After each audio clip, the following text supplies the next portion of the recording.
Bienvenue au Poiré-sur-Vie, situé dans le bocage vendéen. Ici, je me trouve au cœur de la ville, près de 9000 genoux, c'est comme ça qu'on appelle les habitants.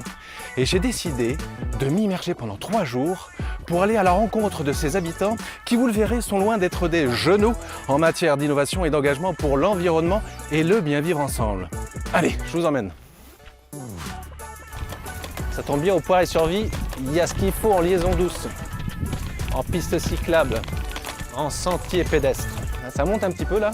J'ai rendez-vous avec le responsable voirie qui va nous en parler. Salut François, pas trop en retard? Ben un petit peu quand même. Mince, excuse-moi.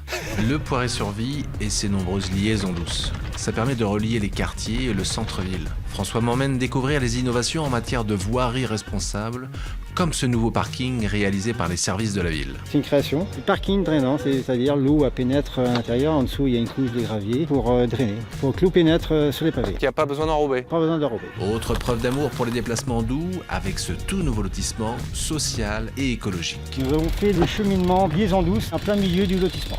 Il y a encore des maisons en construction et les liaisons douces sont déjà construites quoi. Comment il s'appelle? Lilo. On m'en a parlé de ce lotissement, on m'a dit qu'il était agréable à vivre. Nous, c'est vraiment la verdure qui nous a plu dans ce lotissement, ouais. Avant même que le terrain soit acheté, c'est des haies qui étaient déjà mises.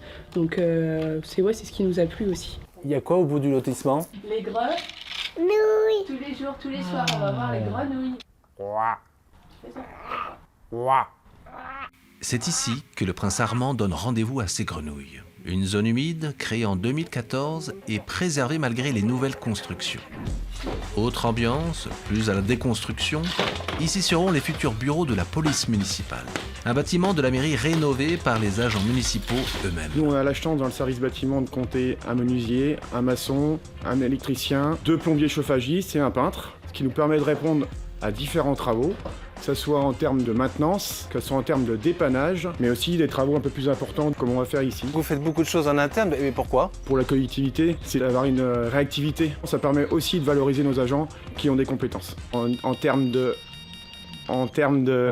il y a les pompiers qui sonnent. Tu es pompier? Oui, je suis pompier volontaire aussi. Ouais. Là, on vient de m'appeler. Vas-y, hein. Bonne intervention alors Cédric.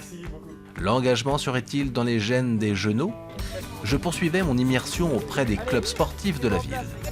S'engagent-ils eux aussi pour sensibiliser les jeunes genoux? J'essayais de me fondre dans la masse. Bonjour. Bonjour. Salut. Qu'est-ce que vous faites dans le club auprès des licenciés pour les sensibiliser? Alors on les sensibilise notamment au travers des règles de vie qui sont communes à travers toutes les équipes du club, notamment sur le temps passé dans le vestiaire, que ce soit douche, que ce soit au niveau aussi lumière et forcément chauffage également. Le club s'inscrit dans une démarche éco-citoyenne. On a tout d'abord essayé de faire en sorte de supprimer les bouteilles en plastique. On a offert à tous les jeunes des gourdes. On a aussi mis en place une campagne de sensibilisation avec l'aide de la mairie sur le temps des douches. On a emmené nos jeunes à Trivalis, un centre de tri en Vendée, pour y faire la visite et découvrir un peu. On a aussi fait du plugging au Poiré-sur-Vie au plan d'eau, du ramassage de déchets en courant. C'est important parce qu'on forme aussi des jeunes citoyens. C'est à nous aussi de faire passer les bons messages. On m'a parlé de votre terrain. Qu'est-ce qu'il a votre terrain? C'est un terrain synthétique avec des noyaux d'olive recyclés, fait aussi en France. On s'inscrit totalement dans cette démarche aussi écologique et développement durable. Toujours si doué.